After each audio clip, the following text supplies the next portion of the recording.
ప్రభువైన యేసుక్రీస్తు నామములో కల్వరి గ్రేస్ ప్రార్థనా మందిరము తరపున ప్రతి ఒక్కరికి నా హృదయపూర్వక వందనాలు తెలియచేస్తున్నాను. అందరూ బాగున్నారా? ఈరోజు ఉదయకాలపు దేవుని మాట సామెతలు 14వ అధ్యాయము 1వ వచనం. జ్ఞానవంతురాలు తన ఇల్లు కట్టును. ప్రస్తుతం కుటుంబ పరిస్థితులు చాలా దారుణంగా ఉన్నాయి. కుటుంబాన్ని చక్కబెట్టే బాధ్యతను దేవుడు స్త్రీకి ఇవ్వగా, ఆ కుటుంబాన్ని చక్కబెట్టే నేపథ్యంలో ఆ స్త్రీ కొన్ని ఇబ్బందులు, శోధనలు ఎదుర్కోవలసి వస్తుంది. ఏదేమైనా జ్ఞానవంతురాలు మాత్రమే తన కుటుంబాన్ని కట్టుకోగలదు. అయితే జ్ఞానవంతురాలు అని ఎవరిని అంటారు? జ్ఞానవంతురాల్ని ఎలా కనుక్కోవచ్చు?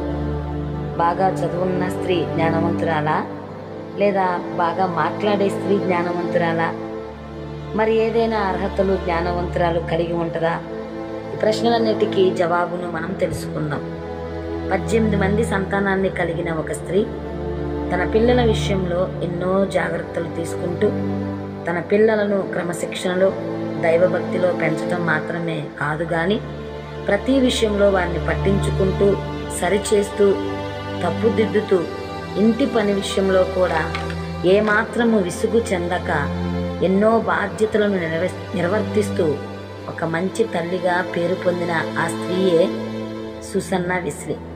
ఈమె కడుపున పుట్టిన పిల్లల్లో 2 ప్రపంచాన్ని వెలిగించగలిగారు. వారే జాన్ వెస్లీ, చార్లెస్ వెస్లీ. అంత గొప్పవారుగా వారు ఎదగడానికి గల కారణం ఆ తల్లి ప్రతిరోజు వారిని క్రమశిక్షణలో, దైవభక్తిలో పెంచటం మాత్రమే కాదు కానీ గంటలు తరబడి వారి కోసం ప్రతిరోజు ప్రార్థించేది. ఆ ప్రార్థన ఆమె కడుపున పుట్టిన పిల్లల్ని ఆ స్థితిలోకి తీసుకెళ్లడం జరిగింది. ఎవరు జ్ఞానవంతురాలు అని అంటే, నిత్యము ప్రార్థించే స్త్రీ జ్ఞానవంతురాలు అని చెప్పవచ్చు.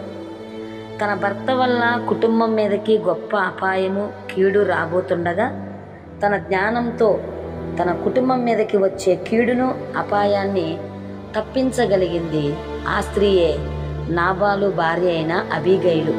ప్రియ దేవుని బిడ్డలారా, చెదిరిపోయిన నీ కుటుంబమును గురించి, పాడైపోయిన నీ పిల్లల భవిష్యత్తు గురించి, నీకు ఉన్న ఆ కష్ట నష్టాలు, అప్పుల గురించి ఒకవేళ దిగులు పడుచు, నా బ్రతుకు ఇంతే, నా పరిస్థితులు మారవు అనుకుంటూ నీలో నీవే బాధపడుచున్నావా?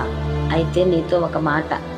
భర్త వల్ల గొప్ప ఆపద రాబోతుండగా ఆ ఆపద నుండి తప్పించుకోవడానికి తగిన జ్ఞానమును ఆ స్త్రీకి దేవుడు ఇవ్వలేదా? 18 మంది సంతానాన్ని కలిగిన ఆ స్త్రీకి నా దేవుడు జ్ఞానము ఇచ్చినట్లు నీకు కూడా ఆ జ్ఞానమును దేవుడు ఇవ్వగలడు.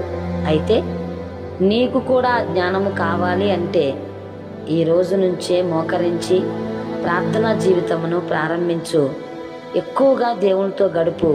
గొప్ప జ్ఞానమును పొందుకో.